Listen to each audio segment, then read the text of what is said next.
Barra de Opinión presenta.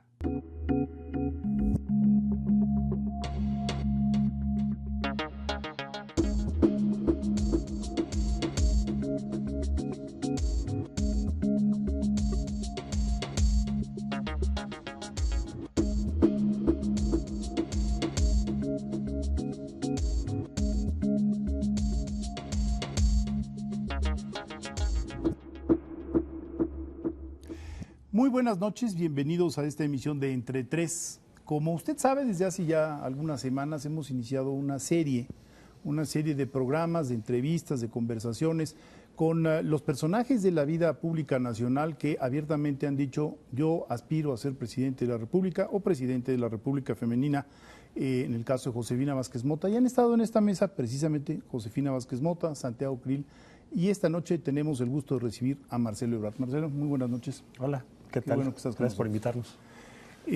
Marcelo Ebrard, como usted sabe, es una persona que milita en el PRD, es una persona que además ha tenido una gestión ya de 5 años al frente del gobierno del Distrito Federal, y él ha dicho: yo creo tener, digamos, los méritos para ser presidente de la República, y de eso vamos a hablar. Pero es imposible tener al jefe de gobierno del Distrito Federal en esta mesa y no preguntarle sobre cómo ve su gestión, que además su gestión es de alguna manera la plataforma fáctica de lo que ha logrado en su gestión, en su administración en el Distrito Federal, para poder decir: yo ambiciono a ser presidente de la República. Entonces comenzaríamos por ahí.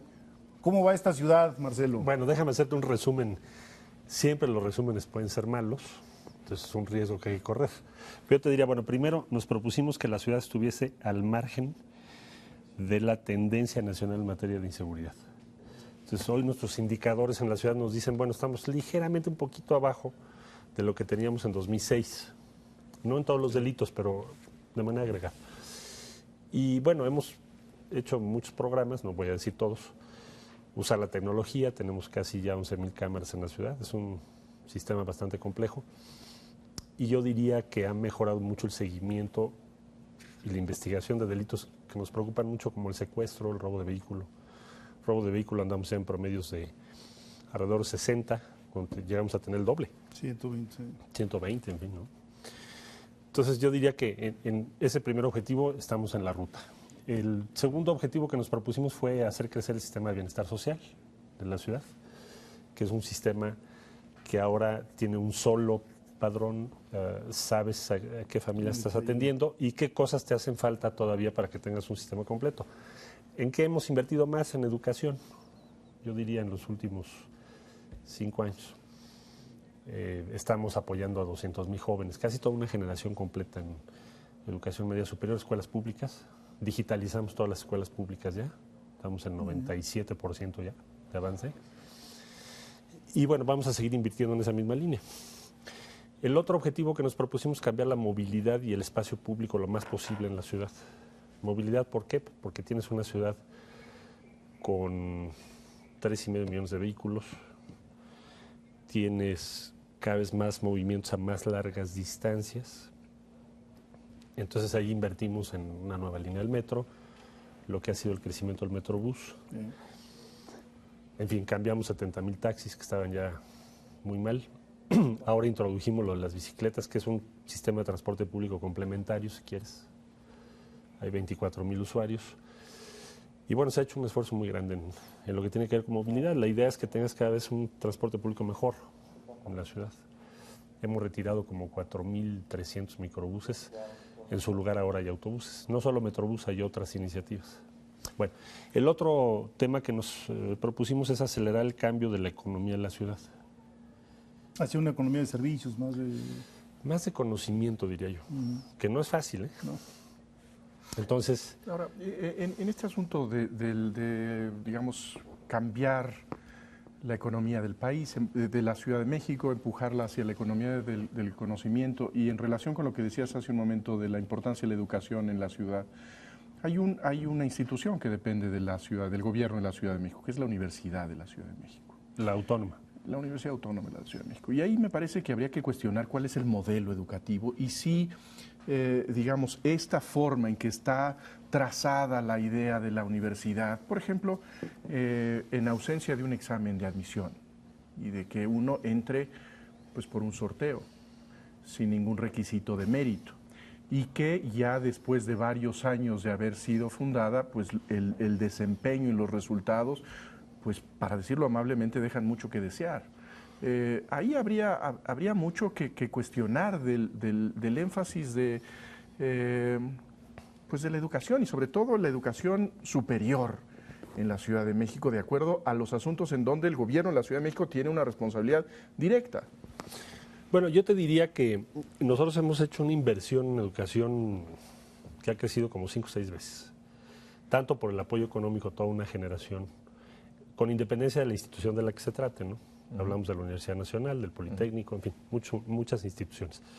La apuesta ahí fue, y creo que fue acertada, es el programa más grande de este gobierno, ha sido reducir la tasa de deserción aceleradamente, porque entonces si no puedes tener los promedios de escolaridad que quieres, ¿no? Deberíamos ya estar cerca de 12 años de escolaridad y apenas vamos a llegar a 11, entonces por eso hicimos ese esfuerzo. Ahí la tasa de deserción se bajó de 23 a 6, según el último reporte de la Universidad Nacional. La digitalización también fue un esfuerzo muy relevante de toda la infraestructura pública, ¿no? Básica, media superior y superior. En el caso de la Universidad Autónoma, más o menos estás hablando de 10,000 estudiantes. Fue creada pues hace una década, un poquito menos, no tenía 10,000 entonces.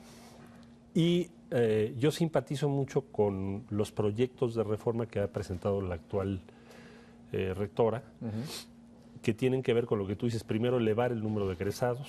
Segundo, introducir estándares de calidad que son muy relevantes. Exámenes, en fin. No ha sido sencillo, pero yo confío en que ese esfuerzo que ella ahora, con apoyo de una parte importante del Consejo Universitario, lleva a cabo, tenga éxito. ¿Cuál es el modelo que debes tener? Pues una educación pública de calidad. Es el objetivo final. Entonces, me parece que ha avanzado bastante y espero que tenga éxito en ese proyecto de reforma que ella encabeza. Por lo que hace al conjunto de la educación superior en la ciudad, apenas iniciamos varias iniciativas, muchas con la Universidad Nacional, el Politécnico, que tienen que ver con qué, cómo vinculamos la investigación científica con el desarrollo tecnológico. Entonces, cuando llegamos al gobierno de la ciudad, pregunté, bueno, ¿y cuántas patentes tenemos otorgadas? Teníamos 61 como ciudad. El país en su conjunto. Es decir, las distintas instituciones de investigación. Todo lo que se produce aquí, digamos, ¿no? 61 otorgadas patentes, ¿no? en el año 2006. Ajá. El promedio nacional se ha movido en una banda que va entre 400 y 600 las últimas 3 décadas. Estamos en una especie de estancamiento. Bueno, entonces lo que hicimos fue armar una agenda tecnológica, es decir, qué necesita la ciudad en los próximos años. Va desde energía solar hasta dispositivos para recuperar el agua, o cómo puedes manejar tu drenaje con un sistema automatizado, cosas de este tipo. Y se han financiado un buen número de proyectos. Este año es muy probable que lleguemos a más de 100 patentes, solo las financiadas por el Instituto de Ciencia y Tecnología, pero el chiste es que tengan una aplicación tecnológica relevante. Bueno, pero es un buen medidor de cuánta ¿De dónde investigación aplicada se está haciendo. Porque si no elevamos la capacidad de innovación en la ciudad, pues va a ser muy difícil que lo hagas en otra parte. Entonces hemos trabajado mucho en eso, con, creo yo, buenos resultados. Claro que hay que perseverar, ¿no? No quiere decir que ya llegaste a la meta, pero bueno, tienes una tendencia interesante. Y luego aprovechar las ventajas comparativas de la economía de la ciudad. Déjame darte una. La mayor producción científica en la ciudad se da en medicina, en biomédicas. Por mucho, quizá más del 50%, si no mal recuerdo. Con esos medidores, digamos, de... Lo que son publicaciones científicas. Publicaciones. Entonces, claramente tienes una ventaja comparativa ahí relevante. Curiosamente, en el mercado norteamericano, la demanda agregada respecto a esto es la que está creciendo más en valor. Sí. Y se espera o se estima que así sigue siendo. Entonces, ahora hicimos el primer encuentro entre las instituciones mexicanas públicas y privadas que pueden ofrecer servicios de calidad con las aseguradoras en Estados Unidos para participar en ese mercado. Eso te llevaría a otro tipo de economía, es un valor agregado muy distinto. Curiosamente, en el seguro de desempleo que tenemos aquí, una de las ventajas que tienes es que sabes quién está desempleado. Entonces, de los que tienen profesión terminada, solo el 2% es de biomédicas. En cambio, de administrativas es casi un tercio. Entonces, cuando hablamos de ciudad del conocimiento, dices, bueno, vamos a hacer crecer tu ventaja comparativa respecto a no solo al resto del país, sino al exterior, ¿no?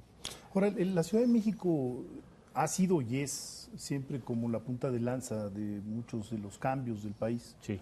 Por su nivel educativo, por las condiciones de infraestructura. Simplemente estamos hablando de una ciudad que busca una vocación en el conocimiento, cuando pues, hay entidades del país que ni remotamente podrían pensar en esto. Porque no tienen infraestructura, claro. Y eso, claro, y eso tiene pros y también tiene contras, en el sentido de que las demandas de la ciudadanía son demandas de última generación, para no ponerle número a la generación. Entonces hace que tengas, digamos, a los más alertas, probablemente la ciudadanía nacional, los tengas aquí. ¿Cómo se administra eso? Porque me imagino que de pronto pues, te desfasas de tu colega gobernador de cierto estado en el sureste del país, ¿no? Bueno, mira, la Ciudad de México es una ciudad muy compleja. Como tú lo planteas, el número y densidad de las demandas que se presentan hace que la labor del gobierno sea cada vez más compleja, más complicada. Vaya, creo que eso es una virtud para la ciudad, pero es una complejidad para el gobierno, ¿no? Entonces, ¿qué hay que hacer? Bueno, ha habido muchos mecanismos que han ido evolucionando de participación de intereses encontrados. Cómo arbitrar intereses que pueden ser opuestos, que ocurren todo el tiempo. Pues solo por ponerte un ejemplo ahora, ¿no? Si vamos a hacer la línea del Metrobús que conecta el aeropuerto con centro histórico, que en la ciudad tú llegas al aeropuerto, quieres ir al centro histórico, es muy complejo. Sí. Tienes que subir un taxi a ver qué haces. Es muy caro y toma mucho tiempo. Bueno, entonces se va a conectar. Entonces, evidentemente, en las calles donde pasa el Metrobús, pues ya no vas a poder tener el uso que tienes ahora. Es decir, vehículos que se estacionan y eso. Entonces hay resistencias. Entonces, tienes que tener mecanismos de, digamos, de arbitraje, por decirlo así. Por otro lado, otro caso sería, por ejemplo, lo que ocurrió en la calle de Madero, ¿no? Cuando se hizo peatonal. Y así. Entonces, casi todas las decisiones de gobierno pasan por un proceso pues bastante intenso, no siempre satisfactorio para todos, de negociación y... Ahora, hay una serie de instrumentos institucionales que se han ido diseñando, unos funcionan muy bien, otros no tanto, ¿no? Tendremos que perfeccionarlos. Pero bueno, pues ese es exactamente lo que estábamos buscando, ¿no? Tener una... Ahora, dentro de esa complejidad hay necesariamente valores contrapuestos que están todo el tiempo en la mesa de quien toma decisiones. Uno de ellos que tiene que ver con esto que mencionabas hace un momento, que tiene que ver con la agilidad para moverse dentro de la ciudad, esto de la movilidad. Y aquí creo que yo percibiría, digamos, una visión en donde parece haber una apuesta simultánea tanto al transporte público, en donde me parece muy evidente que ha habido una apuesta al transporte público en esta gestión, pero también una apuesta por las vías para los transportes privados, los coches, digamos, estas vías elevadas que han recibido muchas críticas, como si fuera una postura incompatible con la anterior. Yo te diría, no, lo hemos reflexionado muchísimo. Bueno, tu primera decisión es en dónde inviertes los recursos. Entonces, partamos de que tienes una situación fiscal, por cierto, la ciudad cada vez más apretada. ¿Por qué cada vez más apretada? Porque lo que aportas respecto a lo que recibes cada vez es más deficitario, vamos a decirlo así. Bueno, entonces, si tienes recursos escasos, ¿en qué los metes? Entonces dijimos, bueno, vamos a la línea del metro. La línea del metro es un esfuerzo tremendo para la ciudad. De hecho, en ninguna parte del mundo lo haces esencialmente como un esfuerzo local. Por lo regular es un esfuerzo más nacional o combinado, ¿no? Bueno, entonces la línea del metro, para darte una idea, va a costar 19,000 millones. Y es el servicio de transporte público más barato. Bueno, entonces Metrobús pues es una apuesta similar, aunque con componentes diferentes, porque participan los ex conductores de los microbuses. En fin, es una mezcla. Bueno, pero sigue siendo la apuesta del transporte público, ¿no? Ahora, ¿quién es el segundo piso? Segundo piso, ¿qué es lo que tienes? tienes un tramo que se hizo en el Estado de México y tienes otro tramo que se hizo dentro de la Ciudad de México, que son 8 kilómetros. En una zona, vamos a decir, poniente, que es donde tienes el segundo foco o punto de atracción de empleo. El primero es la delegación Cuauhtémoc y después sigue Álvaro Obregón, Coajimalpa. Bueno, entonces, la infraestructura que comunica esto se hizo en los años 60. Y tienes un tramo, subes, bajas, finalmente no está terminado la obra. Entonces, ¿qué pensamos nosotros? El principal usuario del periférico es el que va en autobús, en la lateral. Son 380,000 diarios. Pero nadie los ve, son como invisibles, porque se parte del supuesto de que está bien que vayan por la lateral. Entonces hacen 2.5 a 3 veces más que lo que hace cualquier persona en vehículo. Y ahí van por la lateral. ¿Cuál es el objetivo estratégico? Tú dices, bueno, ¿se debe o no se debe terminar el segundo piso? Bueno, pues todo te llevaría a que sí, por las razones que expuse. Tu pregunta es, ¿lo va a pagar? ¿Quién lo paga? ¿Lo pagas con deuda? Finalmente todos lo pagaríamos. ¿O con recursos públicos? No tendrías que escoger entre el metro o un tramo de los segundos pisos. Entonces hagámoslo con inversión privada. Muy bien. Segundo, ¿cuál sería el bien público asociado a esto? Que vamos a poder bajar esos autobuses al carril del lado derecho de digamos, la parte central del periférico. Con lo cual suponemos vamos a ahorrar quizás la mitad del tiempo de quienes van en ese servicio de transporte público. Lo mismo pasa con la conexión Luis Cabrera a Santa Fe. Vamos a tener un servicio express público. Es decir, el argumento es que, aunque en apariencia sea un estímulo al transporte privado, también, con eso lleva un beneficio también al transporte público. Tratas de vincularlo al transporte público, si no, no tendría mucho. Ahora hay quien dice, algunos urbanistas que dicen, bueno, estas nuevas vías para el transporte básicamente de automóviles, pues lo que hacen es alentar que haya más gente que tenga automóviles. Bueno, no hay forma de hacer, mientras más grande se haga la avenida para los coches, pues más coches lo van a llenar. Bueno, pero ese argumento te llevarías a no hacer ninguna obra vial. Finalmente, entonces tampoco habríamos hecho circuito, digamos, llevado a su extremo. Sí. Y el problema que tienes es que la ciudad está perdiendo competitividad de manera importante desde el punto de vista agregado. Y desde el punto de vista de las personas que hacen ese recorrido diario, sea en vehículo o en autobús, cada vez inviertes más tiempo. Entonces no pareciera haber un razonamiento contundente, cuando más me parece a mí, para no hacerlo. Menos cuando ya tienes tramos. Claro. Sería como absurdo. Que tengas ahí una cosa ahí con unos huecos. Tienes 8 kilómetros, dices, bueno, pues ya termínalo, ¿no? Finalmente que tenga la productividad mayor. Lo que estamos tratando es de asociarlo a una mejora en el transporte público para que sea competitivo con el transporte particular. Hoy en el periférico realmente no tienes una alternativa. No. Digo, si te vas por la lateral, pues ya sabes que vas a hacer 3 horas o 2 o no sé. Si tienes un servicio que vaya por el periférico, que sea competitivo en tiempos, me parece que tiene sentido, porque entonces sí puede ser una buena alternativa para quien va en autobús y para quien va en vehículo, ¿no? Eventualmente. Digamos un poco lo que se ha tratado de hacer con el Metrobús, que lo que haces es compite el tiempo, ¿no? Sí. Por tiempos. Tienes algunas incomodidades. Desde luego un vehículo donde tú llevas tu música, es tu vehículo, etcétera, siempre va a ser más cómodo. Pero al final vas a tener que elegir si prefieres eso o te vas a hacer por una vía más rápida. Bueno, eso es lo que estamos haciendo ahora. Bueno, tenemos que hacer un corte. Sí, claro. Se nos fue, podríamos quedarnos aquí platicando de la ciudad muchísimo tiempo, pero hay otros dos bloques y nos interesa llegar a hablar de la visión de Marcelo Ebrard sobre la presidencia de la República. Así es que vamos a un corte y regresamos aquí a platicar con Marcelo Ebrard.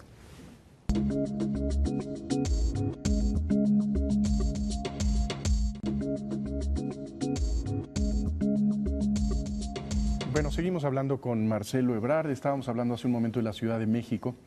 Y como verán, Marcelo Ebrard tiene una corbata amarilla esta noche, que es, digamos, el símbolo del PRD, el color del PRD. ¿Qué significa en estos momentos para ti el PRD, la izquierda, de qué manera se puede insertar en el debate, no solamente de la Ciudad de México, que tiene una, digamos, una perspectiva muy distinta de la que está en otros lugares del país. ¿Qué puede decirle la izquierda al país en estos momentos? ¿Cómo podría, se necesita redefinir, actualizar? A ver, yo creo que se puede decir mucho si ves lo que ha sido la gobernanza de la ciudad estos 14 años. O sea, al final del día, ¿qué tienes? Pues tienes mejores resultados de seguridad que ningún otro estado. Quiero decir, con la problemática que tiene la ciudad, porque obviamente hay estados, no sé, más pequeños, etcétera. Pero me refiero que creo que se ha hecho una buena gestión, no digo de mi gobierno, sino de todo un trabajo que se ha venido haciendo, que es lo que tú me estás preguntando. Hay una creación de un sistema perfectible, pero importante, de bienestar social, sin duda, financiado, con finanzas equilibradas. Hay cosas que faltan, pero el acceso a salud, educación, yo creo que es muy superior al que tienes en promedio. No solo por los 14 años, pero de manera importante. Sí. ¿No? Adultos mayores, los jóvenes en preparatoria, en fin. Y tienes un ritmo de crecimiento económico muy interesante. Este año vamos a tener la inversión privada más alta de los últimos 25 años, junto con inversión pública también muy alta. Es la más alta del país en términos proporcionales a tu presupuesto. Desde luego hay muchas cosas que hay que hacer todavía, pero me parece que eso te dice más o menos de qué estás hablando con una izquierda que gobierna. Ahora, ¿qué pasa con la...? El PRD es el principal instrumento de la izquierda mexicana hoy por hoy. ¿Qué es lo que hay que definir? Bueno, lo que vas a tener que definir, o quiero decir, vamos a tener que definir quienes militamos en el PRD, es qué propuesta le hacemos al país para el 2012 en adelante. ¿Cuál sería la ruta que se propone? Entonces, a mí me parece que lo que tenemos que hacer es algo muy similar a lo que hemos pensado y llevado a cabo en la ciudad. ¿En cuanto a qué? Bueno, digamos, expansión de tus servicios educativos, servicios de salud. Un país en donde tu distribución del ingreso antes de contribución fiscal es igual después de contribución fiscal, lo cual es increíble. Es un tema central que hay que corregir para tener los recursos necesarios para salud, educación, que sí hay muchísimo que hacer. Cuidar el poder adquisitivo del salario, que se ha deteriorado muchísimo. Abrir el acceso al crédito. Es imposible el crédito en México, o casi. Ahora, pero a lo mejor nos estamos saltando un paso. Este es, digamos, ya una plataforma que tú estás vislumbrando, digamos, del PRD hacia la ciudadanía para proponer en 2002. Hay una etapa previa, que es cómo resuelve el PRD su oferta adentro. Es decir, quién es el abanderado del PRD en las elecciones presidenciales. Y ahí sí está pendiente un debate, que yo espero que sea un debate público, que sea abierto, lo imagino civilizado, entre dos visiones que sí percibo yo muy distintas de la izquierda mexicana y que representan Andrés Manuel López Obrador y tú. Desde luego que no me interesa ahí que haya, digamos, amarrar navajas, pero sí es importante demarcar diferencias. Que sea, digamos, una disyuntiva que tiene un significado. No es lo mismo lo que puede significar una presidencia o una candidatura de uno o de otro. Y a lo mejor eso es lo que habría que tratar de definir, ¿no? Sí, bueno, mira, lo que yo he propuesto, y parece tener el consenso tanto de López Obrador como de los partidos involucrados, no solo el PRD, es, bueno, a ver, no tenemos en esta ocasión, como sí lo hubo en 2006 claramente, o incluso yo diría hasta 94, quizá en el 2000 también, con el caso del ingeniero Cárdenas, no tienes una candidatura obvia, porque los números son, digamos, estás compitiendo. Primera vez que se nos presenta, que yo recuerdo. Entonces, ¿qué procedimiento podemos seguir o qué método? Porque si no salvamos eso, difícilmente vamos a ser creíbles en términos del proceso electoral. Entonces se decía, bueno, hagamos una encuesta. ¿Por qué una encuesta nacional y no una elección interna? Porque una elección interna es un esfuerzo inmenso, puede ser extremadamente costoso para el partido y además muy desigual dada la implantación del partido entre un estado y otro. Es decir, de pronto puedes tener más votantes en un municipio que en 3 estados, ¿no? Entonces, bueno. Y un proceso muy vulnerable también a trampas. Probablemente conflictivo, en fin. Sí. Bueno, entonces, hagamos una encuesta y antes de la encuesta hagamos al menos un par de debates o diálogos, como se les quiera llamar, para que a quienes van a opinar pues les quede claro qué es lo que cada quien piensa sobre problemas muy específicos y relevantes del país. Eso es lo que se ha propuesto. Andrés Manuel dijo, bueno, yo estoy de acuerdo en que sea por encuesta. Hoy lo que se está trabajando de pronto lo duda, ¿eh? A veces dice que esto que las encuestas tienen cierta ventaja para la mafia, ¿no? De pronto las pone en entredicho, digamos. Pues yo no conozco una posición distinta del Evo, digamos. Bueno, hay una entrevista radiofónica en donde dice que quién sabe si son confiables. Tiene dudas sobre las encuestas. Sí, bueno, ¿no? Se entiende que serían encuestas técnicamente bien hechas, en fin. Nadie va a aceptar una encuesta mal hecha, ¿no? O incluso se puede invitar a instituciones que las hay, por fortuna, en nuestro país. Pero a mí me parece que, bueno, hasta ahora no conozco yo una posición distinta o diversa.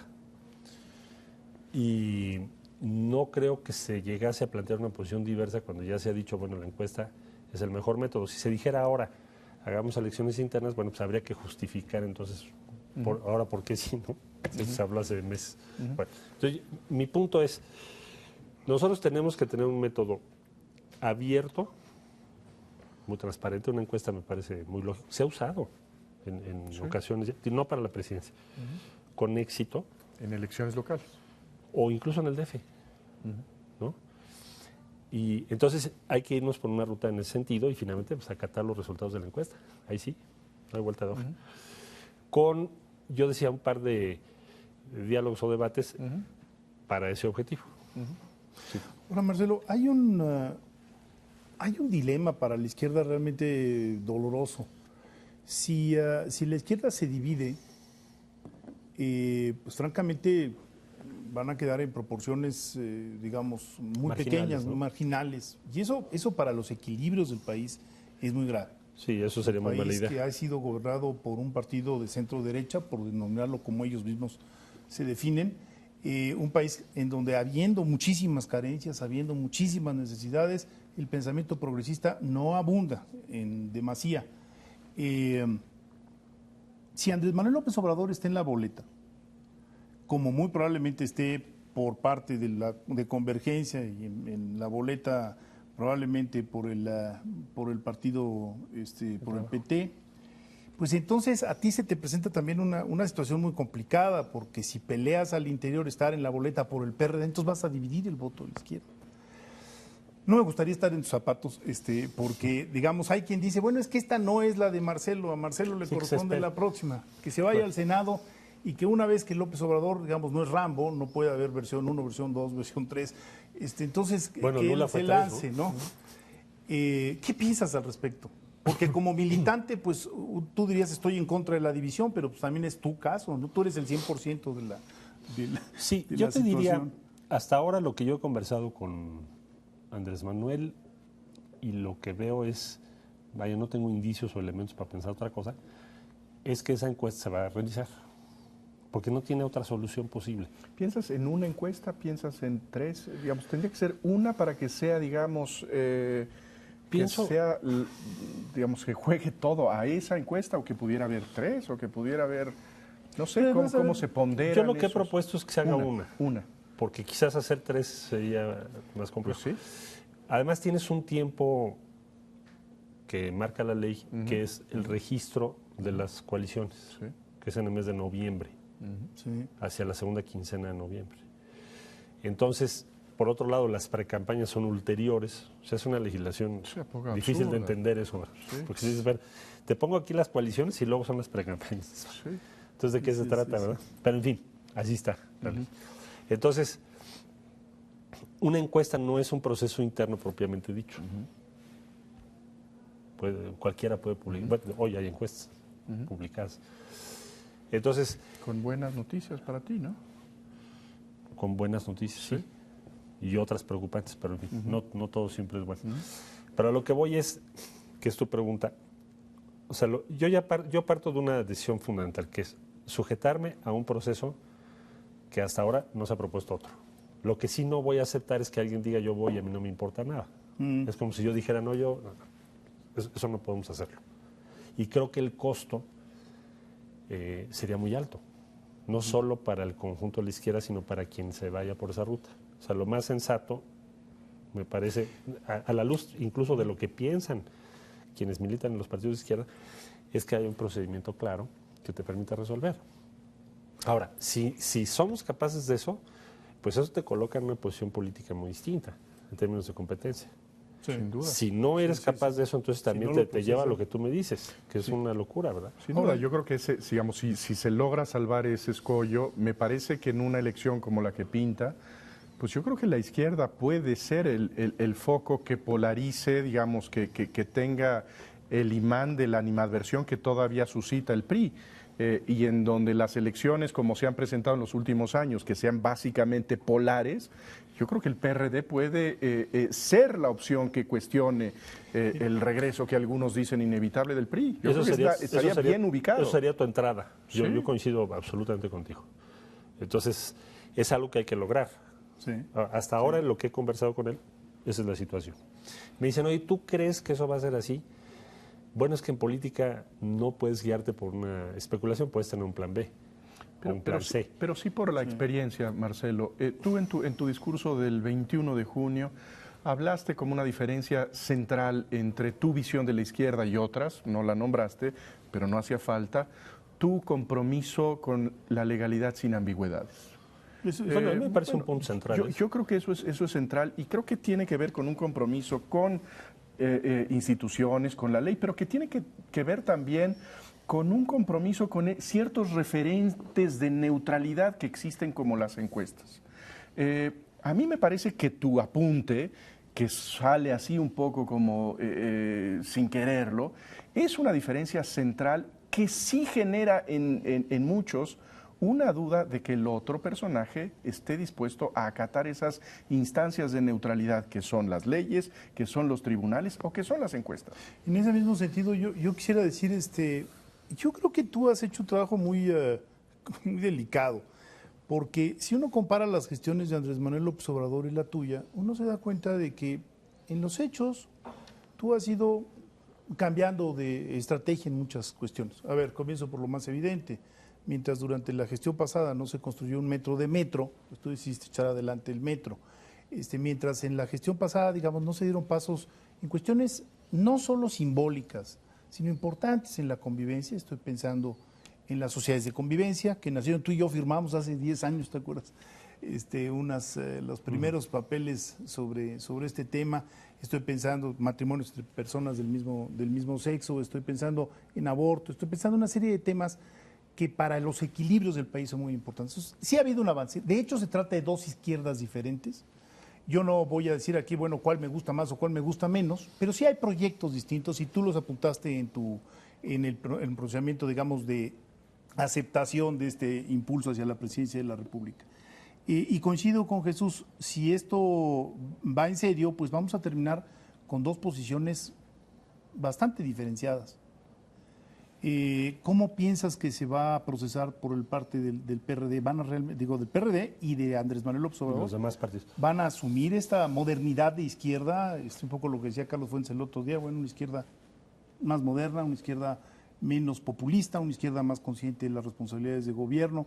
¿Tú crees que la otra parte, la contraparte, se adhiera o se van a seguir con Convergencia y PT? Yo creo que mucho va a depender del grado de apoyo que suscites. En la medida que se va diferenciando, que va quedando claro que son ideas distintas, que por cierto, en ese debate sería interesantísimo porque son muchísimos los temas, algunos ya apuntabas. Sí, la legalidad. Tú decías, otros los apuntaste tú, sobre temas y diferentes prioridades. A ver, al final del día, la encuesta, ¿qué ventaja tiene? Decir, bueno, a ver, quienes simpatizan conmigo dicen, no, pues nosotros tenemos razón porque tenemos que tener el apoyo de una parte de la clase media, claro. Tenemos que tener un compromiso con la legalidad muy claro porque queremos el gobierno, no podemos tener otra posición, en fin. Igualmente, me imagino quienes rodean a Andrés le van a decir, no es que tú tienes razón, las razones, argumentos que se quiera. La ventaja que tiene una encuesta es que te permite ver cuál de esas posiciones está suscitando o no el mayor apoyo posible. Y eso es lo que debe determinar. Es decir, aceptado como está, que debe ser una encuesta, que debe ser una encuesta por obvio al conjunto de la opinión. O sea, no puedes hacer una encuesta excluyendo. Digo, podrías, pero no es muy lógico eso. Entonces, me parece que vamos en la dirección correcta. Y finalmente, si nosotros tenemos razón, eso se tiene que mostrar en las encuestas, o viceversa. Ahora, también hay una experiencia reciente de una polarización interna muy delicada, que yo creo que tendrían que tomar con mucha seriedad todas estas señales que hay en redes sociales, en expresiones distintas, de mucha desconfianza mutua y a veces expresiones de odio hacia adentro, de ataque que implica no tenemos una visión de izquierda diferente, sino ellos son cómplices de la mafia, ¿no?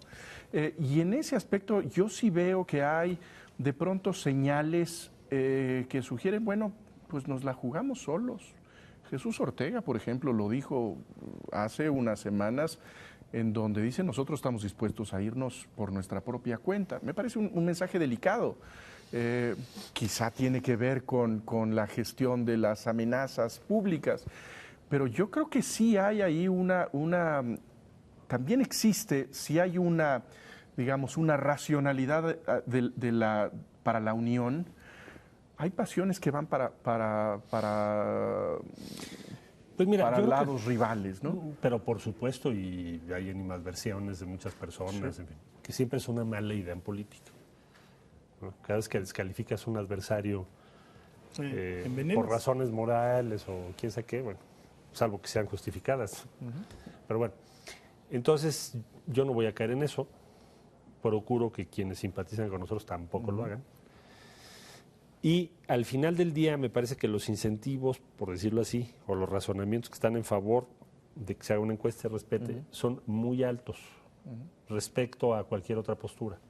Si yo te dijera, yo de todas maneras voy a ir, dirías, bueno, esto no es muy racional, francamente. Es más, no vas a ir a ningún lado. Yo así lo veo. La política tampoco se hace solamente con cálculos racionales, también... Pero tenemos una obligación.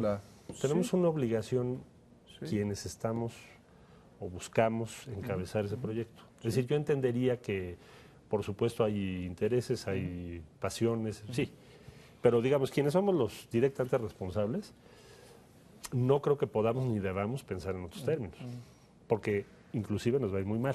Sí, se suicida. Ya nos comimos el segundo bloque, viene el tercero, que es la presidencia. A Vamos a un corte y regresamos a seguir platicando con Marcelo Ebrard, ahora rumbo a la presidencia 2012. Vamos a un corte y venimos.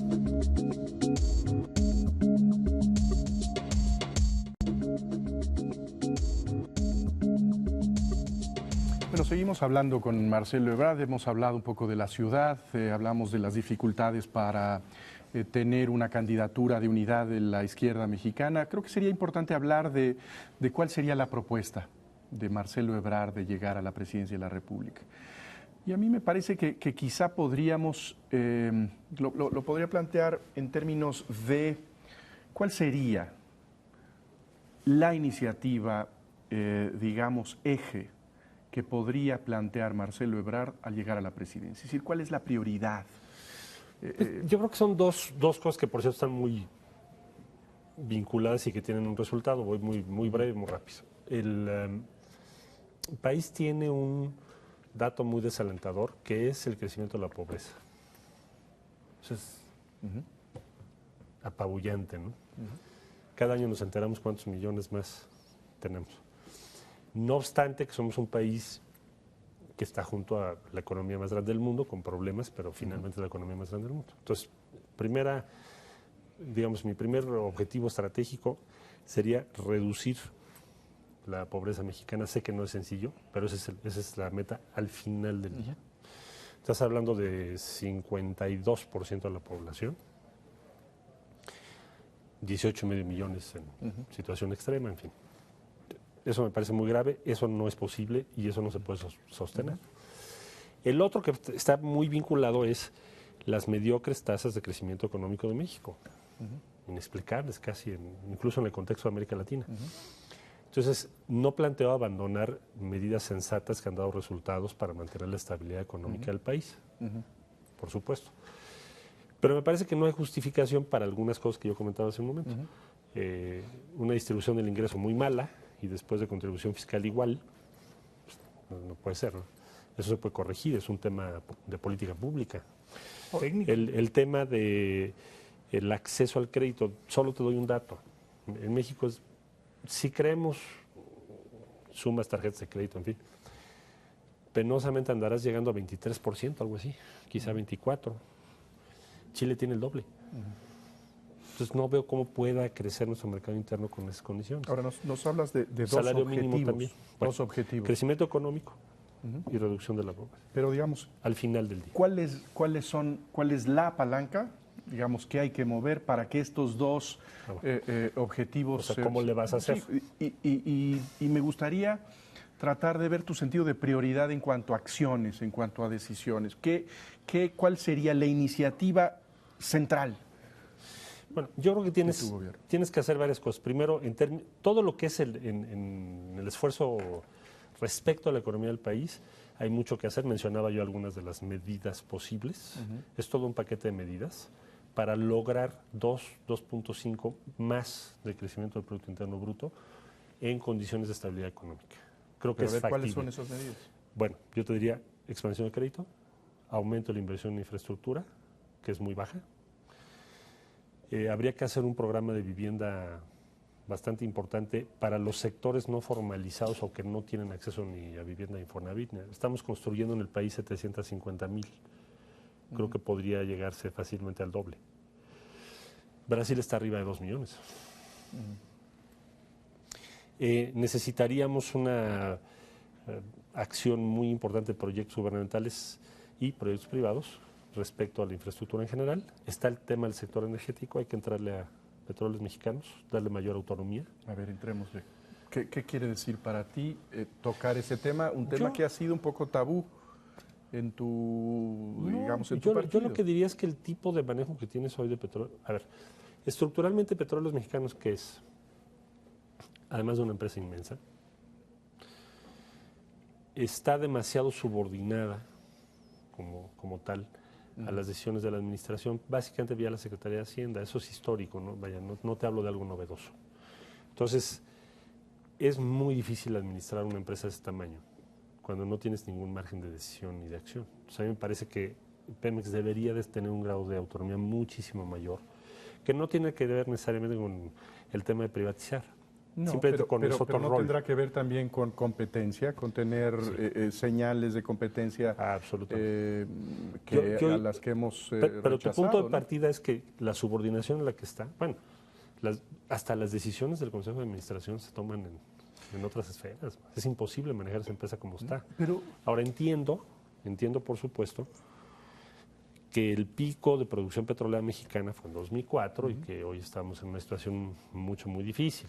Una caída. O sea, no estoy pensando que en el primer año logres de pronto revertir todo eso, pero sí pienso que estructuralmente hay que tomar la decisión de que sea una empresa con mucho mayor autonomía, lo cual va a tener un cierto costo fiscal que lo puedes también absorber. a eso iba yo. Yo creo que lo tienes muy claro de la parte, digamos, de Petróleos Mexicanos. O sea, Petróleos Mexicanos de alguna manera está estrangulada por el fisco y nuestro fisco graba poco porque tiene a Petróleos Mexicanos. Es un mal negocio a la larga y un buen negocio a la corta, en el sentido de que pues, los gobiernos no graban, se apoyan en Pemex, ordeñan a Pemex y pues a la larga tienes una estructura fiscal muy débil y quiebras a la empresa, que es al punto al que estamos llegando. Yo creo que es un buen punto de arranque, pero en lo fiscal, ¿qué plantearías? Porque en paralelo se tienen que tomar medidas para obtener los recursos que liberarías para la inversión en Petróleos Mexicanos. Bueno, yo creo que la contribución, o sea, si tú ves la distribución de la riqueza mexicana, te vas al primer 5% Sí. y analizas su contribución fiscal, es muy baja. Es de las más bajas del mundo, mano. Eso lo vamos a tener que corregir. Es interesante el artículo hoy de Warren Buffett al respecto, ¿no? Ya dejen de consentirnos, cóbrenos impuestos, ¿no? A los más ricos de Estados Unidos. Porque esto estamos no va, dispuestos a pagar. Porque esto no va a funcionar. ¿No? Sí. Pues aquí te pasa a un grado, me parece que extremo, insostenible. Y además hay un tema de calidad de gestión fiscal. Déjame solo darte un dato. Sí. El año pasado hubo devoluciones fiscales por casi 100,000 millones. Para darte una idea, que por cierto es poco verificable esa información, pero suponiendo que se trate de la gestión fiscal, o sea que pierdes juicios, lo que tú... Sí, ¿no? sí. El aumento que querían al IVA son 71,000 millones al año. O sea, devuelves más, ¿no? De la contribución ya de por sí reducida de los sectores de más alto ingreso Que lo que que cobrarías. lo que podrías cobrar. Entonces me parece que ahí hay muchísimo que hacer y creo que es factible hacerlo. Ahora, estoy consciente de que hay una serie de problemas que tiene el Estado mexicano, las pensiones, en fin. Tampoco hablo de panaceas, pero sí lo que no puedes fundamentar es que tengas una contribución tan débil, porque entonces sí no podemos lograr ningún objetivo. Ahora, ¿qué otros instrumentos? Dicho esto, en la parte, digamos, de tu estrategia social, ¿cuál es la clave? La educación. Entonces, tenemos 56% de los jóvenes hoy, entre 15 y 20 años, según los datos de la OECD, fuera del sistema educativo. Es una- Imposible, man. Entonces, ese me parece a mí debería ser el esfuerzo más relevante. Hay otros que hay que hacer. ¿Cómo le hacemos entonces, digamos, para aumentar la cobertura, sobre todo en educación media y superior? Pero ¿cómo le hacemos también para mejorar la calidad de la educación básica, en donde podemos decir que en términos generales está resuelto el tema de la cobertura, pero que no estamos formando a los niños mexicanos con los conocimientos y las capacidades necesarias? En términos, digamos, de reforma educativa, ¿hacia dónde piensas tú que debemos caminar? Bueno, en el caso de educación media superior, lo que ya te comentaba yo, que entiendo que es un esfuerzo titánico, pero pues, plausible. En un sexenio creo que podríamos aumentar sensiblemente eso. ¿Qué tanto?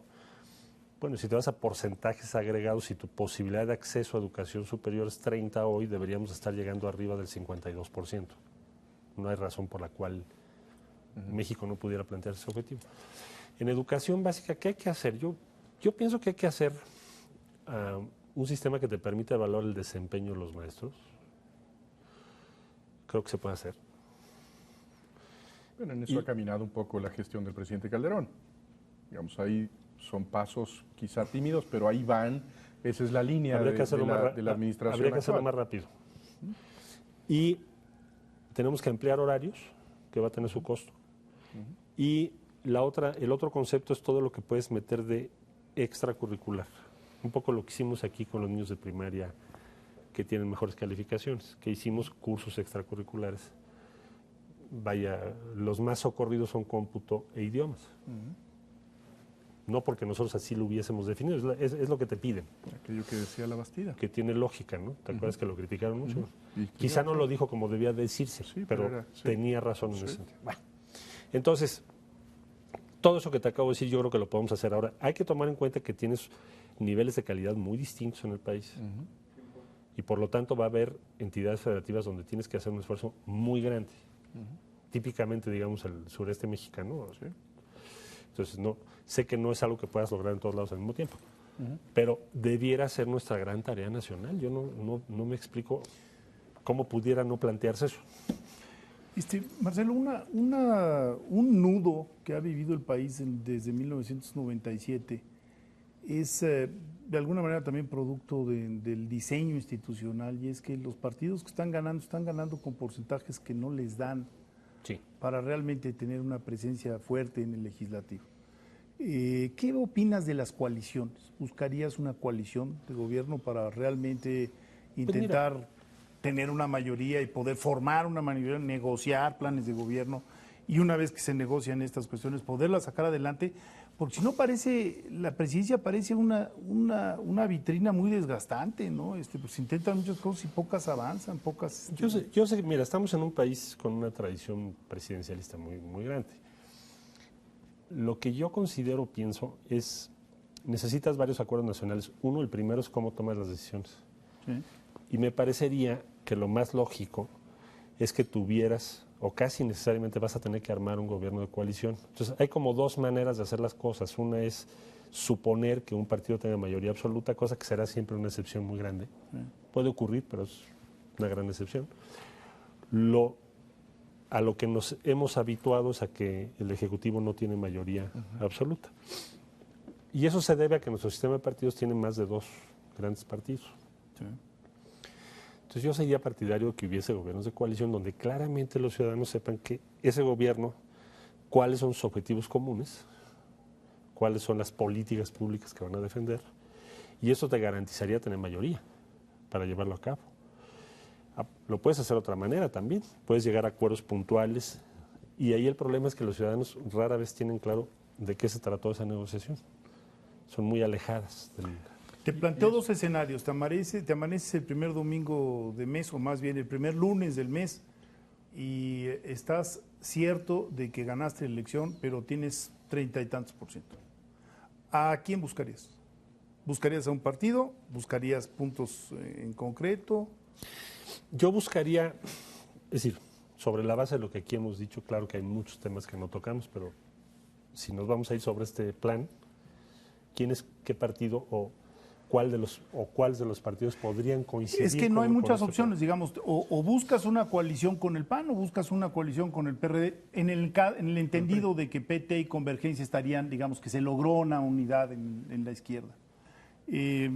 ¿Por dónde te vas? ¿Dónde hay mayor afinidad? ¿Dónde hay mayor posibilidad de puentear, de tejer?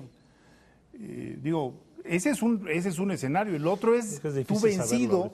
te quedas en segunda posición y te invitan a colaborar, te invita el vencedor, que es del Partido Revolucionario Institucional. ¿Colaboras? Porque es ahí donde vamos a ver si nuestra cultura política realmente ya da Yo creo para que la coalición. necesitamos cambiar una parte importante de nuestro régimen político, que sería, yo planteaba el otro día que separáramos jefe de Estado de jefe de gobierno. Puede parecer muy teórico, pero no lo es. De hecho, ha funcionado en algunos países del mundo. Y creo que eso es lo que debiéramos hacer. Es decir, no se trata de un acuerdo político, digamos, frágil, sino se trataría de otra cosa, de integres un gobierno de coalición. Por 3 años, hasta que vayas a las elecciones hasta tu intermedias. siguiente elección. Pero eso implica, digamos, hay 2 vías para esto. Uno puede ser, digamos, simplemente un ejercicio de voluntad del presidente que quiere tener un respaldo mayor, u otra cosa es que las leyes lo obliguen. Será lo mejor, ¿no? En donde podríamos estar caminando, creo que hacia allá estás viendo tú, a un sistema más cercano al sistema parlamentario, en donde aseguremos que el gobierno tiene una base para gobernar. ¿Tú piensas que hace falta, digamos, cambiar tan de base al sistema constitucional mexicano? Yo creo que sí. Sí. Es decir, lo que hemos visto, digamos, desde el segundo periodo de Zedillo, presidente Zedillo, a esta fecha que ya ha transcurrido, son 14 años, ¿no? Es recurrentemente un ejecutivo en minoría. Minoría en el Congreso. Que saca su presupuesto sobre la base de negociaciones muy complejas, su ley de ingresos, pero su programa, bueno, yo diría muchas cosas se les han aprobado, habría que decirlo. El Congreso ha apoyado al presidente Calderón en materia de seguridad, sin duda. Pero vaya, muchos temas que eran parte de su plataforma, no pudieron llevarse a cabo. Entonces pienso que la solución nos va a llevar finalmente a un régimen más parlamentario en donde el gobierno siempre está en mayoría. De hecho, es quien gobierna, ¿no? Claro, es lo lógico. De hecho, desde eso podría gobernar efectivamente y no simplemente habitar una casa con guardias. Tú dirás, oye, pero eso tiene un costo porque no vas a poder implementar todas tus reformas, probablemente. Pero caso contrario, si estás en minoría, pues sería más grave. Entonces... Nos queda muy poco tiempo y no te nos puedes ir sin contestarnos una pregunta, Marcelo. Seguridad. Las personas que nos están viendo ahorita en toda la República, su problema número 1 es seguridad. Y tú has participado en CONAGO, en esta conferencia de gobernadores, ya has presidido CONAGO e hicieron un operativo que por los resultados pareciera ser alentador. Después de haber estado ahí, ¿qué le propondrías a la ciudadanía? Porque si llegas a la presidencia vas a heredar este enjambre de problemas de seguridad que tenemos, ¿no? Mira, yo en primero pensaría hay que mantener la lucha, la presencia, la investigación, pero hay que quitarnos la idea de guerra. La guerra es un problema muy serio, incluso conceptualmente hablando. Eso lo inició el presidente Nixon. después de Vietnam, por razones de otro carácter. Pero me parece que desde el término y la filosofía asociada a la guerra es una mala idea. Oye, pero eso no va a ser suficiente, no, ya lo sé, pero es un punto de partida. Segundo, una vez dicho todo lo que hemos comentado respecto a inclusión de los jóvenes en el sistema educativo, crecimiento económico, me parece que es indispensable eso. ¿Qué más habría que hacer? Formar rápidamente las policías estatales. De acuerdo a la experiencia que yo he tenido en el Distrito Federal, me parece, aunque no es la única razón, que el tener una policía unitaria con ciertas tradiciones de mando y obediencia, pues es muy importante, ¿no? Entonces eso habría que tener en Jalisco, hay que tenerlo en Monterrey, hay que tenerlo en muchas partes del país. Otro tema muy relevante me parece el tema de los recursos, la investigación respecto a los recursos, ser más efectivos en el flujo de efectivos, demasiado dinero el que está circulando por ahí. Y otra cosa te diría, necesitamos plantearle otra agenda a Estados Unidos. Absolutamente. O sea, Estados Unidos está cambiando su postura. Digamos, el extremo sería Nixon, si tú quieres, Sí, y algunos de los últimos discursos del presidente Obama pues te dejan ver otra línea estratégica, ¿no? Entonces hay que ponernos de acuerdo con ellos, con nuestra propia visión también, porque estamos pagando un costo muy alto y no basta con decir es que es culpa tuya porque tu mercado es muy grande. Sí, bueno, ¿hacia dónde vas? Estados Unidos está, digamos, legalizando el consumo abierto de sustancias como la marihuana, alrededor ya de, ¿qué será?, 18, 19 estados, con diferentes modalidades. Pareciera una tendencia entonces. Entonces, habría que tener claro, a ver, vamos a aclarar cuál es la estrategia que vamos a seguir, porque tú a Estados Unidos me dices, no puedo controlar el consumo y el flujo por mis aduanas, no puedo controlar la venta de armas a tu país y tampoco puedo controlar el flujo de efectivo, bueno, o de recursos. Entonces, vaya, estamos en un problema mayor, ¿verdad? Entonces, en México hay que hacer todo lo que ya dije, pero a mí me parece que sí debiéramos sentarnos con Estados Unidos pensando en una agenda diferente. Sí, porque nos podemos amanecer un día con que ha sido legalizada la marihuana para usos de diversión en California y entonces con qué cara el presidente de la República le sigue exigiendo a las Fuerzas Armadas de México que dejen la vida, y no es metáfora, en la persecución de esa sustancia en particular, ¿no? Entonces me parece que es un tema central. Sí. El otro que ahora mencionas, que tiene que ver con cuál es la participación de las Fuerzas Armadas, tienen que ser sustituidas por policía. Yo pienso, y no me recuerdo que lo leí cuando estaba yo estudiando, De Gaulle decía, general De Gaulle, la peor idea que tuvo Francia fue usar al ejército en vez de la policía. Te hablo en otro contexto, lo que tú quieras. Pero me parece que son misiones distintas. Son misiones totalmente distintas, ¿no? Entonces, entiendo que a veces no te queda otra porque no hay policía, pero habría que formar rápidamente esas policías, ¿no? No lo veo como algo descabellado, sino como algo indispensable en el corto plazo. El trabajo que acaba de presentar la Universidad Nacional es interesante sobre eso, porque plantean una política integral a la luz de todo lo que se ha vivido. Me pareció muy interesante su propuesta, una de ellas es esa. Muy bien, pues Marcelo, muchísimas gracias. A ustedes, muchas gracias. Te agradecemos esta conversación. Estamos también en espera de poder conversar aquí en esta mesa con Andrés Manuel López Obrador. Ojalá acepte nuestra invitación. Muchas gracias, Marcelo. Gracias a ti. Nos veremos nosotros el próximo lunes en otra conversación en Entre Tres.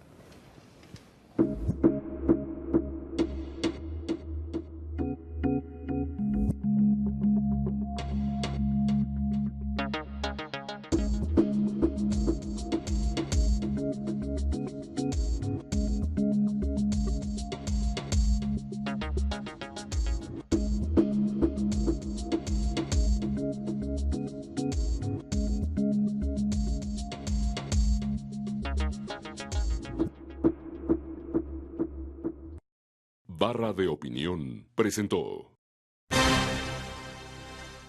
En 1957, Schuman concibió un mercado regional, esto es, en Europa.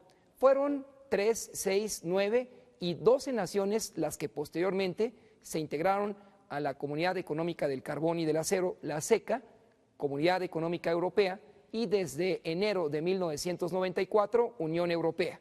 Actualmente suman 27 naciones, y con México, en este periodo significativo, 1997, 1998 se creó un tratado de libre comercio México-Unión Europea denominado TELCUE. A partir de ese momento, México aprovecha y particularmente diversifica su mercado para consolidar la economía en aquella región. Sin embargo, hay una cláusula democrática que exige velar por democracia y derechos humanos que México, desde luego, debe dar cabal cumplimiento. México tiene la oportunidad de consolidarse en aquella región y con ello blindarse ante futuras turbulencias internacionales. México, Unión Europea, presentes.